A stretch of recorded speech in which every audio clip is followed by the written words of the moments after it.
गांव के कोने में बसा एक शांत और हरियाली से भरा इलाका था, चांदपुर। वहां के लोग सरल, सच्चे और एक दूसरे की मदद करने वाले थे।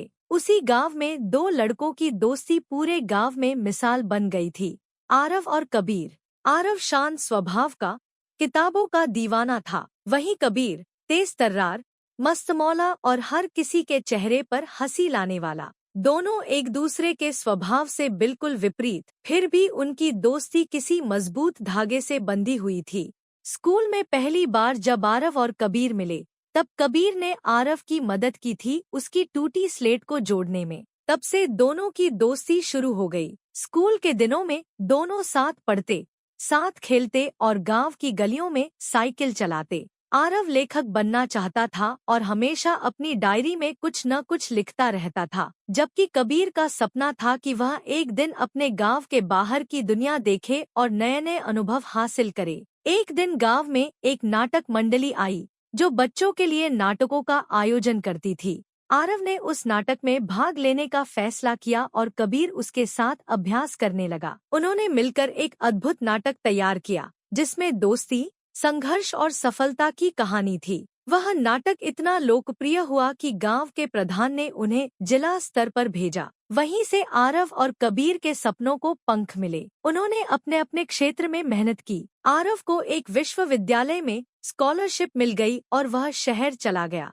कबीर ने अपने पिता की दुकान को एक छोटे व्यवसाय में बदलने की ठानी और उसे तकनीक के साथ जोड़ने लगा। उसने ऑनलाइन ऑर्डर लेने शुरू किए और गांव में पहला इंटरनेट कैफे भी खोला। शहर की चमकदमक में आरव खो नहीं गया। वह रोज कबीर को चिट्ठियां लिखता, अपनी भावनाएं, संघर्ष और सीखें बांटता। कबीर भी हर सप्ताह अपनी जिंदगी के किस्से, गांव की बातें और अपने संघर्षों को शब्दों में पिरोकर भेजता। यह सिलसिला वर्षों चला। कई साल बीते।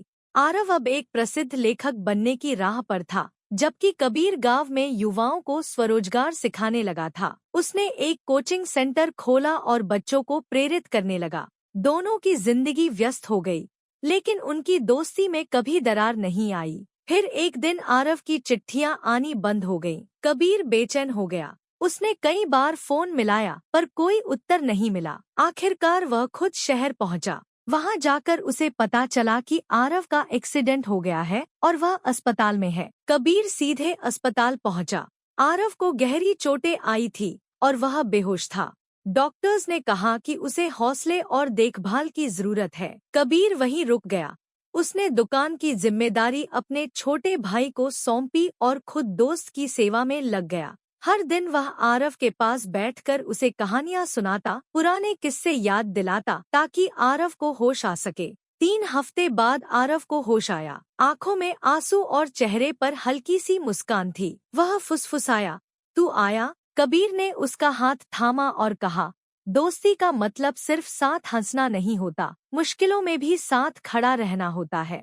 आरव की रिकवरी धीमी थी, लेकिन कबीर ने हर पल उसका साथ दिया। आरव ने अस्पताल के बिस्तर से ही लिखना शुरू किया। वह अपने जीवन की सबसे अनमोल चीज, अपनी और कबीर की दोस्ती, को शब्दों में ढालने लगा। उसका उपन्यास बना, अल्फाज की दोस्ती। जब वह किताब प्रकाशित हुई, तो उसने देश भर में लोगों के दिलों को छू लिया। लाखों प्रतियां बिकीं और आरव को देश के बड़े साहित्य सम्मान मिले। पर आरव के लिए सबसे बड़ी उपलब्धि वह क्षण था जब उसने अपनी पहली प्रति कबीर को दी। किताब के पहले पन्ने पर लिखा था, मेरे शब्दों को पहचान मिली, लेकिन मेरे जीवन को अर्थ तूने दिया। कबीर ने किताब पढ़ी और आंखों में आंसू लिए कहा, हमारी दोस्ती की कहानी अब लोगों की प्रेरणा बन गई। आरव और कबीर ने मिलकर एक युवा लेखकों की संस्था शुरू की, जो छोटे गांवों के बच्चों को लिखने और पढ़ने की प्रेरणा देती थी। वे गांव-गांव जाकर साहित्य, दोस्ती और जीवन के मूल्यों पर बातें करते।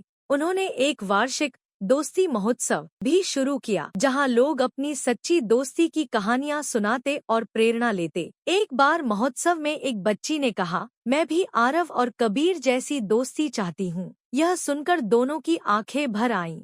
समय के साथ उनके बाल सफेद हो गए, लेकिन दोस्ती का रंग कभी फीका नहीं पड़ा। दोनों आज भी उसी पेड़ के नीचे बैठते हैं, जहां कभी उनके सपनों की शुरुआत हुई थी। वे अब बच्चों को कहानियां सुनाते हैं, सच्ची कहानियां, जो दोस्ती से भरी होती हैं। एक दिन कबीर ने कहा, क्या तूने कभी सोचा था कि हमारी कहानियाँ किताबों में होंगी? आरव मुस्कराया, नहीं, पर मैं जानता था कि तू हमेशा मेरे साथ रहेगा। दोस्ती वह रिश्ता है जो शब्दों से शुरू होकर आत्मा तक पहुंचता है, और जब एक सच्चा दोस्त पास हो तो जीवन की हर कठिनाई एक कहानी बन जाती है, प्रेरणादायक और अमर।